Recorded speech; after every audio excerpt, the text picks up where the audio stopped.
Trump administration won't require the NRA and other groups to disclose donors to tax officials. Some tax-exempt organizations, such as the National Rifle Association, will no longer have to disclose their major donors' identities to federal tax officials under a policy the Trump administration is set to finalize this week.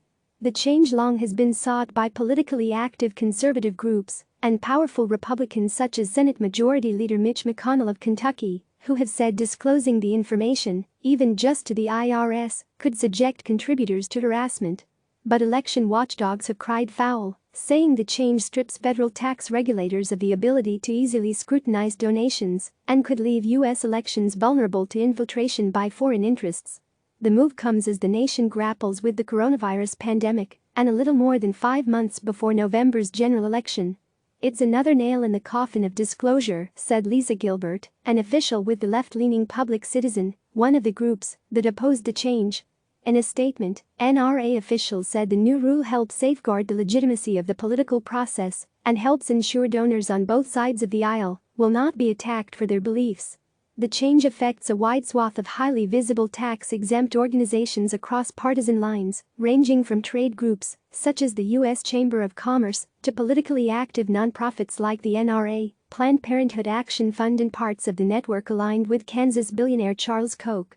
Koch officials have pushed to shield contributors' identities, and one Koch group, Americans for Prosperity, has battled in court with California authorities over donor disclosure.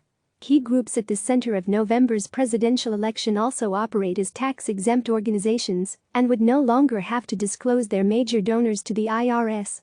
Those include America First Policies, which supports President Donald Trump, and Priorities USA, which backs Democratic presumptive nominee Joe Biden. The new policy will become official Thursday when the Treasury Department publishes its final rule in the Federal Register. The administration first announced the change to disclosure requirements in July 2018, but a federal lawsuit brought by Democratic Montana Governor Steve Bullock delayed its implementation by requiring the government to seek public input on the change.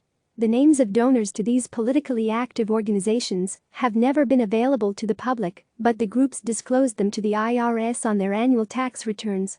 The agency then redacted the names and addresses of the donors when it released the tax returns publicly. The groups affected by the change do not operate as charities, and their donors do not receive tax deductions in return for their contributions. As a result, both Treasury Secretary Steve Mnuchin and McConnell have said the IRS doesn't need the donor information to enforce tax laws. McConnell, in a speech on the Senate floor, when the rule was first announced, said allowing the IRS to stockpile donor information would lead to Americans being bullied for exercising their First Amendment rights.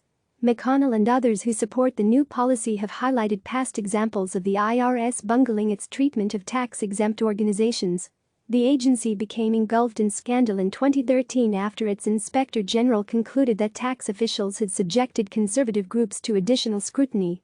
Opponents of the change say it removes one of the few tools in the federal arsenal to detect potential efforts by foreign entities to influence elections. Under the new rule, nonprofits affected by the change still have to retain records on their donors that the IRS can request on a case-by-case basis. Gilbert says that's not good enough. They are basically saying, "We trust you to do this yourselves," as with basically no evidence that bad actors will abide.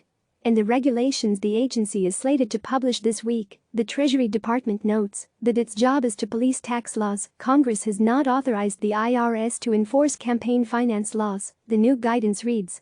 Meredith McJay, who runs the watchdog group Issue 1, said the responsibility now falls to Congress to act and strengthen our transparency rules to ensure foreigners aren't using opaque tax-exempt organizations to meddle in our elections.